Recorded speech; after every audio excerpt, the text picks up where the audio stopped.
আপনি মাহমুদুল্লাহকে কখনো ভুলতে পারবেন না। মাহমুদুল্লাহ রিয়াদে, তার জায়গায় অন্য কোনো মাহমুদুল্লাহ আসবে না। মাহমুদুল্লাহ এক মাহমুদুল্লাহ হারিয়ে গেলে দ্বিতীয় কোনো মাহমুদুল্লাহ আপনি পাবেন না। মাহমুদুল্লাহ ছিল, আমাদের একজন মাহমুদুল্লাহ ছিল যে যাকে বলা হতো সাইলেন্ট কিলার। তার কোনো ভেদাভেদ ছিল না। সে কখনো মিডিয়ার সামনে আসে কান্নাকাটি করে মানুষের হয়রানি করতেন না। সে কখনো কারোর উপর অভিযোগ দিতেন না, কেন তাকে দলে রাখা হয়েছে, কেন তাকে দলে রাখা হয়নি, কখনো সে অভিযোগ দিতেন না।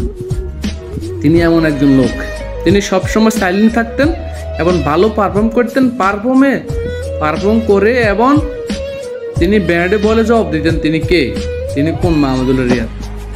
আপনি মাহমুদুল্লাহ রিয়াদকে আপনি কখনো ভুলতে পারবেন না। আর আমাদের বাংলাদেশের সেরা ফিনিশার এবং বাংলাদেশের সেরা মাহমুদুল্লাহ রিয়াদ।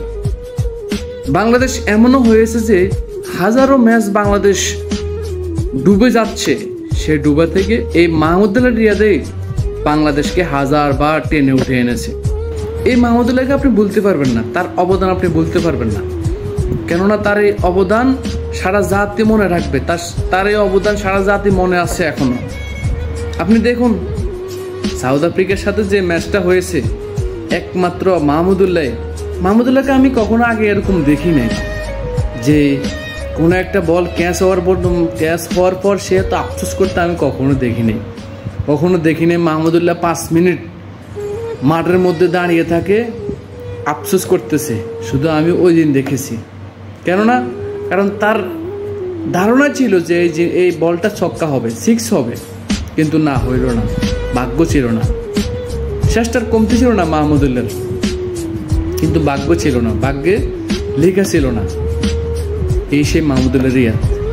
আপনি মাহমুদুল্লাহ রিয়াদকে নিয়ে ট্রল করতে পারবেন না তো, কারণ মাহমুদুল্লাহ রিয়াদ একজনে হয়। মাহমুদুল্লাহ রিয়াদকে আপনি কখনো ট্রল করতে পারবেন না। তিনি সবসময় মানুষের অন্তরে ছিলেন, আছেন, থাকবেন। তিনি হয়তোবা ক্রিকেট থেকে হারিয়ে যাবেন, কিন্তু তিনি মানুষের মন থেকে কখনো হারাবেন না।